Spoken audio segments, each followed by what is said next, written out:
Hello, friends. Welcome back to the Test Those Breasts podcast. I am your host, Jamie Vaughn. I'm a retired teacher of 20 years and a breast cancer thriver turned staunch, unapologetic, loud supporter and advocate for others, bringing education and awareness through a myriad of medical experts, therapists, caregivers, and other survivors. A breast cancer diagnosis is incredibly overwhelming with the mounds of information out there, especially on Dr. Google. I get it. I'm not a doctor, and I know how important it is to uncover accurate information, which is my ongoing mission through my nonprofit.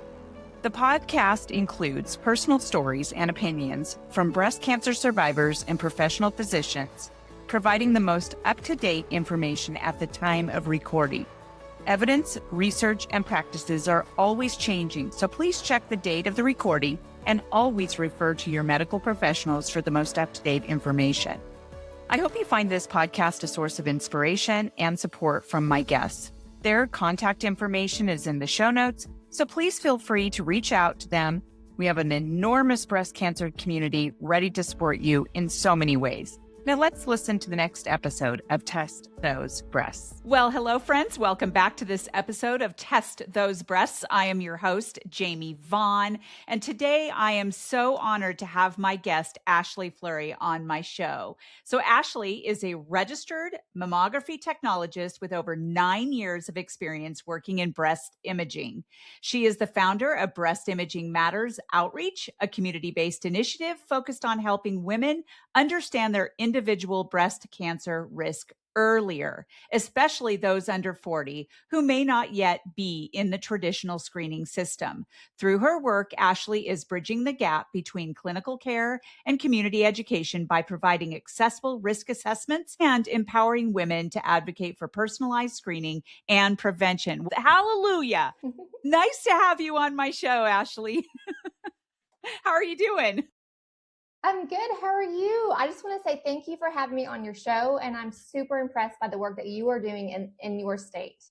Well, thank you so much. I love running across people like you because I too am very impressed with what you're doing in your state. And I think we connected originally on LinkedIn, possibly. Social media is, all kinds of different platforms. It's so amazing to run across people who are filling gaps in their own community. And you and I do a lot of the same work other than breast imaging. I don't do that, but I am out there educating people in our community, especially younger folks, because, so many young women are being diagnosed in their 20s and their 30s, and they're just like blown away because they didn't even know what to even look for or that they were even at risk, right? So it's important. Yes, absolutely. Absolutely. Well, I would love to get into learning a lot more about you. Can you start by telling us a little about who you are and what you do? Sure. So I'm a Mammotech. I've been in there for almost a decade now in radiology. So I'm a Mammotech on a mission. I'm moving from the hospital side to the advocacy side in the community. And I'm super excited to take everyone along with me and kind of document this journey.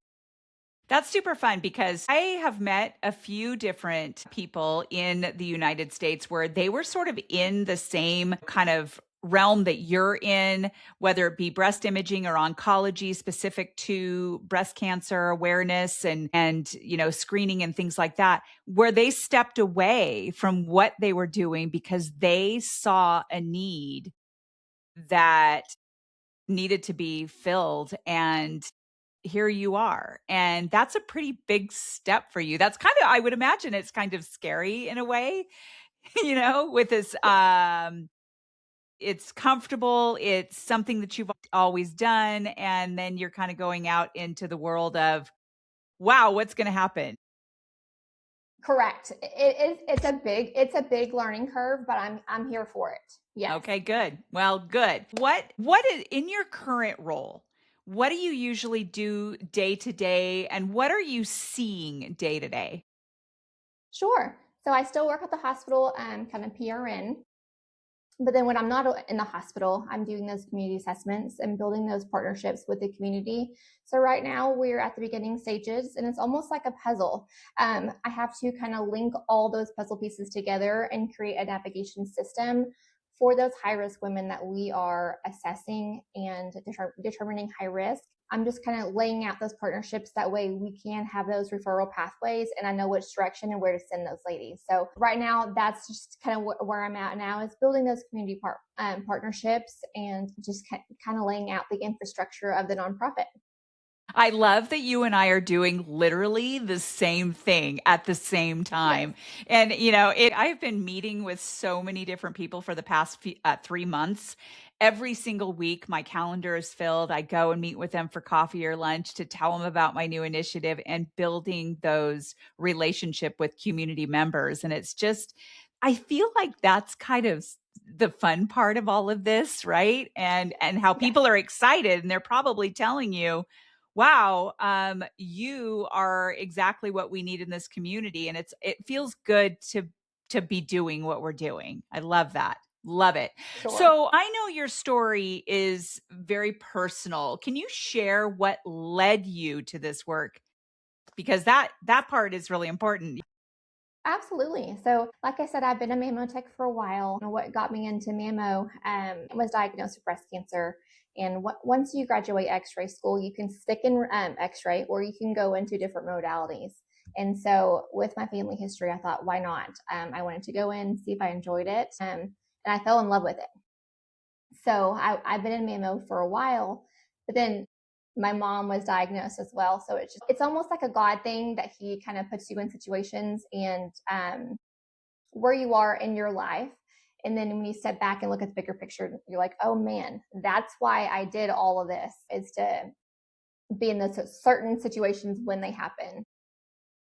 Yeah, that is a very powerful reason, and that you're taking that experience and just giving back to the community to try to make things better, right? And Yes, absolutely.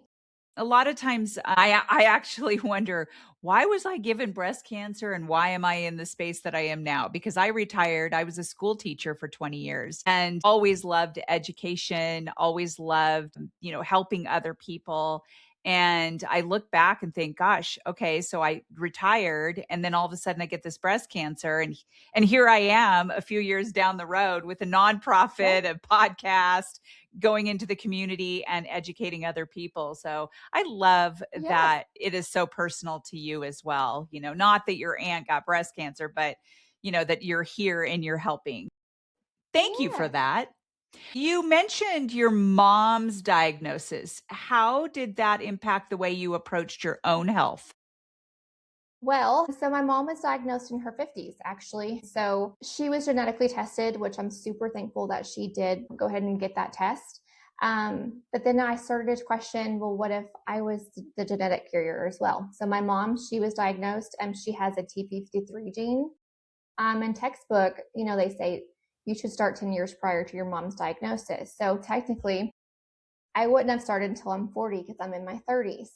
Um, so with going through the route of doing the genetic testing, I was offered a risk assessment. And I thought, oh my gosh, yes. So I filled out the form, and that score actually calculated me over 20%. So that calculation qualified me for earlier screenings. And I had no idea that was even possible.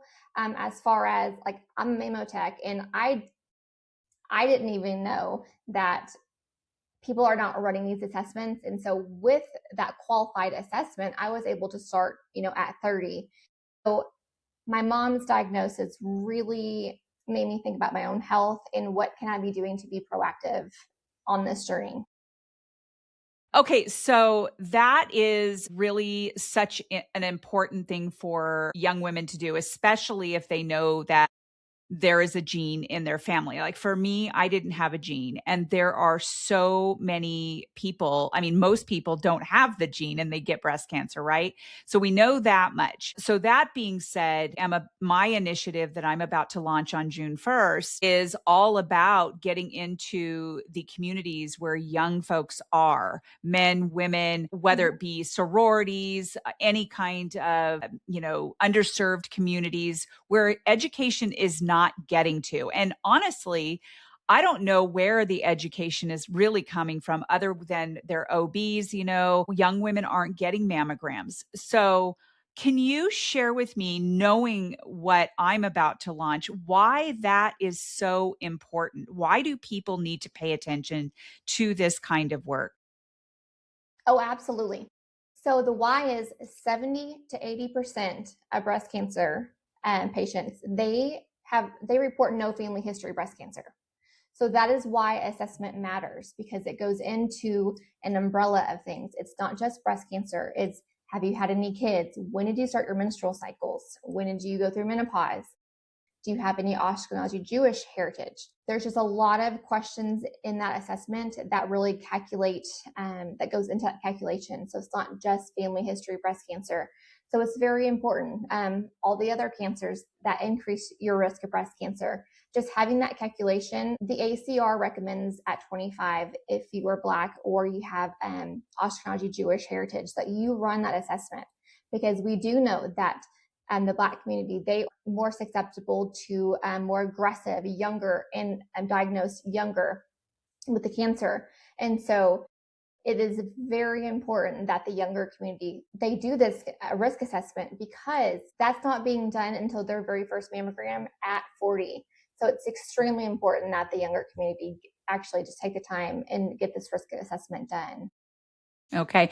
And what about other parts of education, like how to do an actual breast exam, what to look for, knowing the 12 signs? You and I are Lemonistas, right? So we know that with Know Your Lemons, there are 12 signs of breast cancer. And this information isn't out to enough people. Like, I don't know about you, but when I was younger, you probably knew more obviously about it than I did. But when I was younger, I did not know that there was a risk assessment tool. I did not know that, or maybe there wasn't one at that time. I did not know what the 12 signs of breast cancer were. I did not know how to do a proper breast exam. So that too is equally as important for someone like us to go into the community and educate these younger people. Absolutely. That right there, that is a gap that we are missing. We need to create those pathways for education. That way women can take a proactive, approach to their health. Right. I want to ask you something. This is totally, we didn't even talk about this. Well, we might have. I just interviewed someone recently, Dr. Robin Roth. I don't know if you know who she is. She's with the Booby Docs. And if you don't know Oh, who she yes. is, yes, she's so great. Yes. She wrote a book called the Everyone Has Boobies, and it's for kids. But we talked Yes. a couple of weeks ago. Actually, her episode will be releasing tomorrow, Tuesday, May 12th. Episode 116, but we talked about the myths about mammograms and about how mammograms cause cancer. This has been going around for I'm like blown away about how many times I see that. What are your thoughts on that? I'm curious. So there's good and bad in everything, right? So we have very high survival rates because of mammography. Mammography has been the golden standard. So to hear kind of all of the, oh, don't go get a mammogram, it's too much radiation, we have to think there's CT, there's just regular x-ray, there's flying on a plane that you get radiation going on a plane. Mammography is such a wonderful tool that does get scrutinized more than it should, but it's the best tool as far as seeing the whole like the whole breast, instead of just focusing on a certain area, or just kind of get the bigger picture, because there's some like asymmetries that, or a distortion that wouldn't really be able to. You have to have a very skilled ultrasound tech to be able to kind of see that in the breast.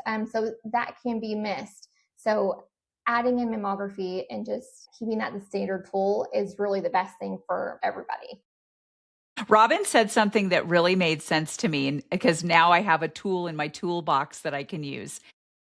if we have a rising number of women in their 20s and 30s getting breast cancer, how can it be the mammogram that did it because they've never had one? Love that. I Yes. So thought, that is a yes. Yes. Correct.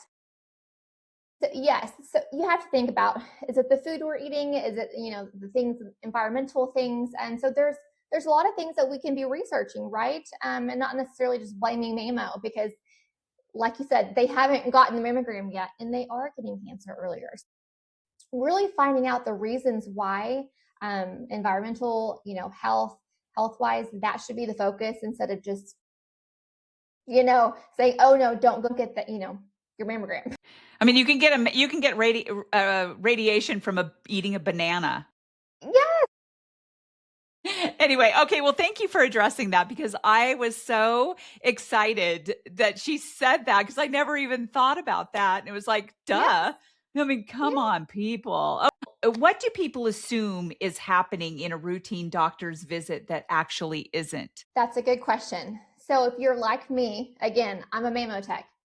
Every time I walked into the OBGYN, you fill out your cancer history. And I thought, or I assumed, that they were actually sticking your cancer history into a risk calculator, or like a recommendation software, but they're not. So the only place that you're getting an actual assessment is when you go in for your mammogram.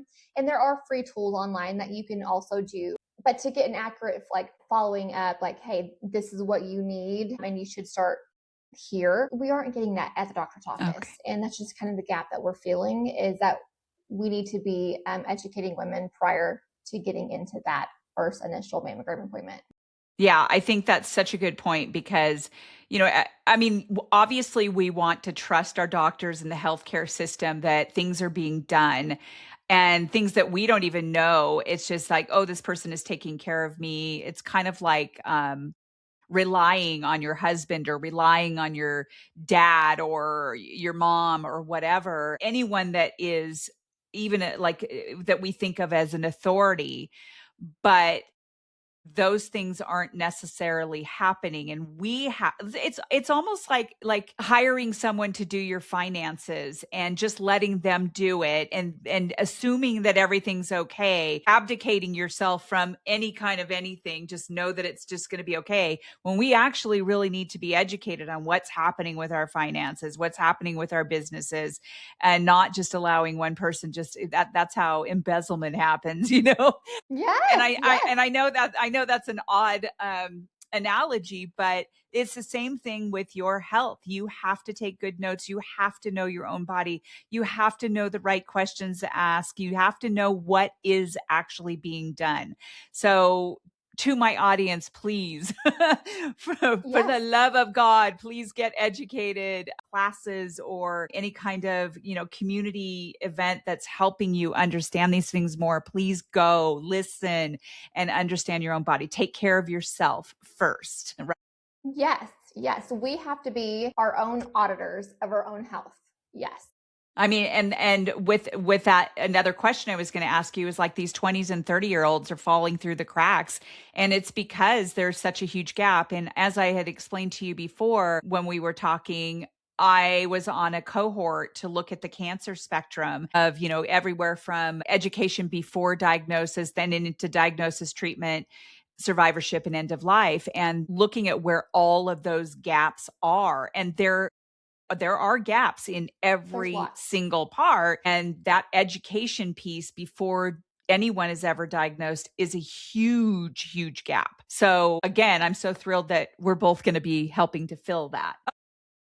Okay. So next question, if someone is listening and realizes they do not know their risk, what is the first step they should take? So there are several options. The first step is to do a validated risk assessment. There's several online that you can do, but just to make sure that you print that report and you just go give it to your provider, because your provider still has to order your mammogram. They still have to order your ultrasound, but just having that ability, print it off and talk to your provider. Sit down and ask questions like, hey, do I qualify? How do I get insurance to cover? Things like that. But insurance should cover, and I want everyone to know this, insurance should should cover your mammogram prior to 40 if you have a clinically backed risk assessment and a doctor's order. So providers now, they are very willing to order your mammogram, especially if you have that assessment. Yeah. And if you walk in with that risk assessment, you obviously automatically are sending the message that Yes. I know my stuff. Yes. because Correct. Correct. Because sometimes Yes. people go into those doctors and they're like, "Oh no, you're too young. It's just your hormones. Oh, it's just whatever." Like they don't know or don't think that they could have breast cancer. But if you walk in armed with that knowledge, advocating for Yes. yourself, yeah, because it's amazing how many women have been turned away. And then if they're turned away, they risk being diagnosed at a much later stage. Later stage. Yep. Absolutely. So to those women, I say there are lots of providers out there. If you don't find one who's willing to order things for you when you know that you qualify, find another provider. There are many women advocates out there, and you'll find one, I promise. And it is okay to, so to speak, fire your doctor. It is okay to walk 100%. away. Yeah, yeah. I mean, they essentially work for you. Correct. Yes, yes. But it is kind of hard sometimes for especially women to use their voice, to someone It that is. they think of as an authority. It's just hard to use your voice sometimes. I'm encouraging people, and I know you are too, to use that voice and Absolutely. do it shaking, do it scared. Exactly. Exactly. Like I speaking is not my forte. I get scared to do this, but at the end of the day, if I can save one person, I'm going to do it. And so that's just kind of, I know God's on my side and this is what I'm supposed to do. And I'm a Mammotech on a mission and I'm going to make it happen with Yep. him on my side. And we're going to save more lives than that, Ashley. There you go. We will. We will. Okay. So here's one that I hear a lot. So many people avoid screening due to fear or discomfort. What would you just say to someone that is hesitant of getting screening? So I'll kind of go over my spiel. When I have a patient, their very first mammogram come in, as a tech, we can see that. We can see this is their first mammogram because if it's not, we have to request outside records. So what I like to tell them, I say, "Hi, I'm Ashley. I'm your Mammotech today. I want you to throw out all the horror stories you've ever heard in the past about a mammogram. I'm a gentle tech. I want you to come back. You are in the driver's seat when I'm doing your mammogram. If it gets uncomfortable, just let me know and I stop the compression." Letting them know that ahead of time before I get them into the mammo machine, it usually helps calm their nerves. There's little tips and tricks that we as mammotechs have learned over time. I like to use the hand crank when I come down on the breast, and I'm always feeling the breast to see if it's tight enough. We're taught to compress until a certain point. You don't have to be flat as a pancake, as they say advertising. Yes. So just letting them know that they are in the driver's seat because we want them to come back at the end. I don't want to ruin their experience. So using the hand crank, you don't hear the pedal coming down. And so there's just little tricks and tips that you can do. You can even actually have the patient do their own compression. I've seen that too. And it's funny because when the patients do their own compression, they're actually compressing much tighter than the tech would because That's they're in interesting. control. Huh. Yes, yes. But I've never let the patient do it myself. I just kind of always use my hand once I get to that certain point. And I just have them just say, "Hey, communicate with me the whole time. You'll be done in about 10 minutes." Okay. What a nice mammotech. Oh my gosh. I Yeah. love that. I've never had anyone Try. say that to me. Yes. The only time I ever felt uncomfortable is sometimes I get a little lightheaded. That's really, and so now I make sure that I eat a little something before I go in, that I'm not empty stomach or anything like that. And that tends to help a lot. And I just think it just makes me lightheaded because I don't know. I don't know if that happens with most people It or what. absolutely. So some women, they come in and on an empty stomach, we actually have people faint. And that's the scary part as a mammotech because sometimes you do hit the floor hard, not mammotechs, but the patients. So, I Not mean, the sometimes mammotech. our mouth drops to the floor. I'm picturing. That's great. Yes. I mean, but it happens. It happens a lot more than what you would think. So definitely eat something before you come. Yes, that helps. If there aren't any mammotechs out there listening to this, please do the same thing. So, okay, so I want to hear a little bit more about how your foundation is going to operate. What is this going to look like in your community? How are people knowing about this? Tell us all the things about that because I'm super excited about it. Yes. So right now we are launched under a fiscal sponsor. And so now my bank account is open and I'm fundraising now. But then after that, I'll be actually filed my nonprofit paperwork. So that should be coming at some point later.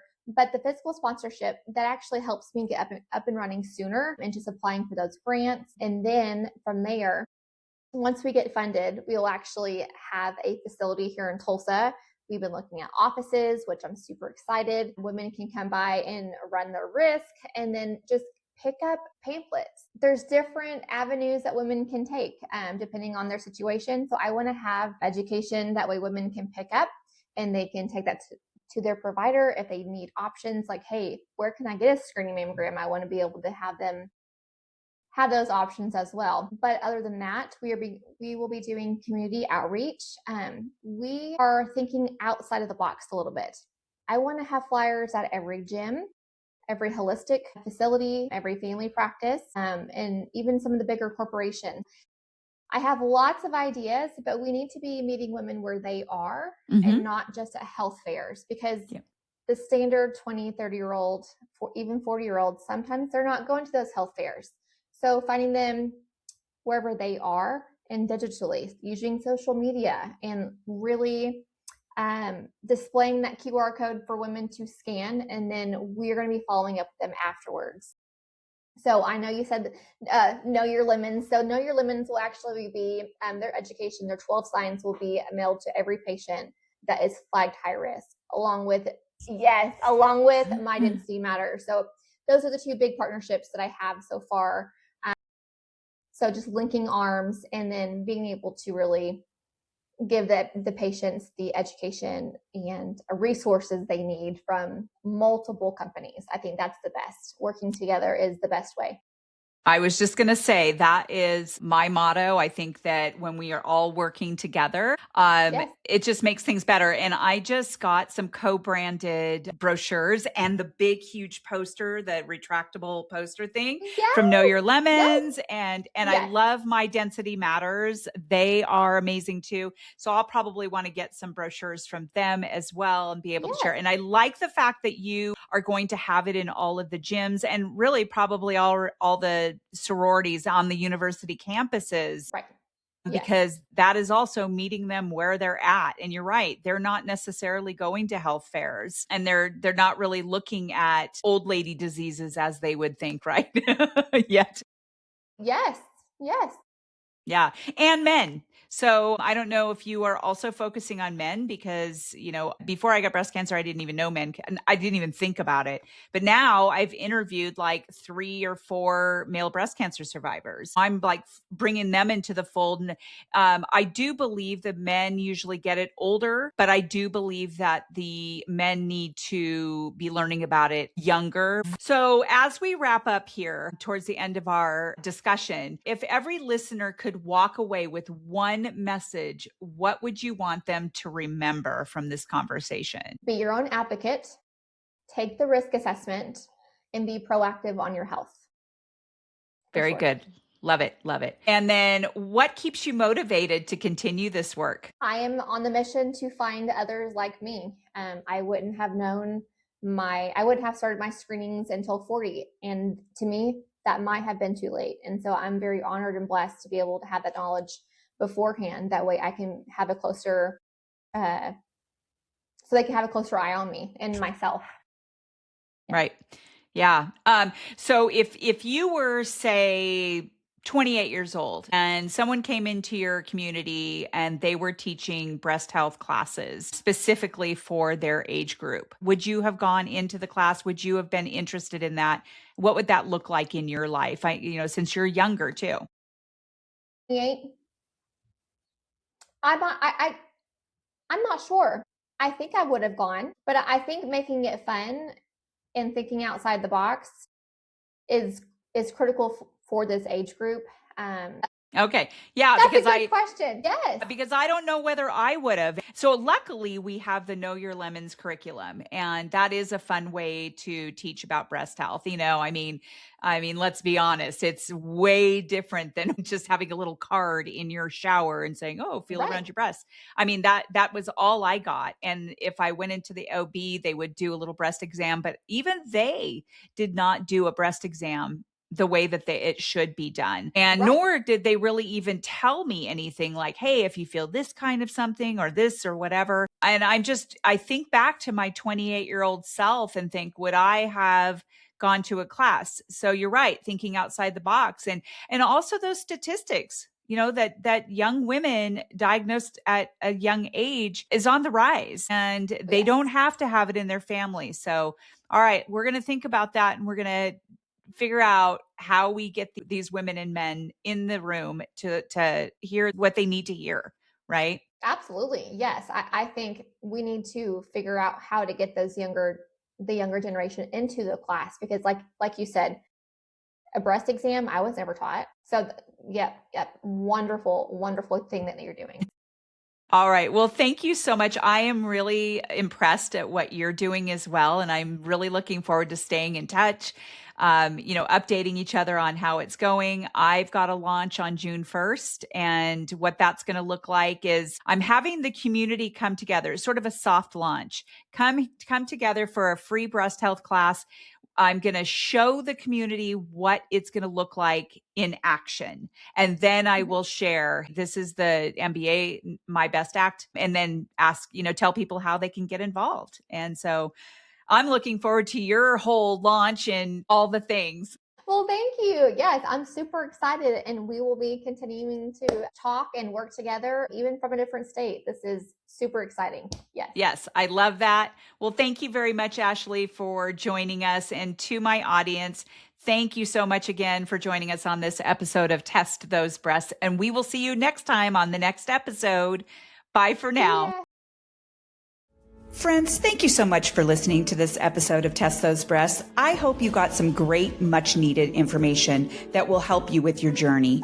As always, I am open to guests to add value to my show, and I'm also open to being a guest on other podcasts where I can add value. So please reach out if you'd like to collaborate. My contact information is in the show notes. And as a reminder, rating, reviewing, and sharing this podcast will truly help build a bigger audience all over the world. I thank you for your efforts. I look forward to sharing my next episode of Test Those Breasts.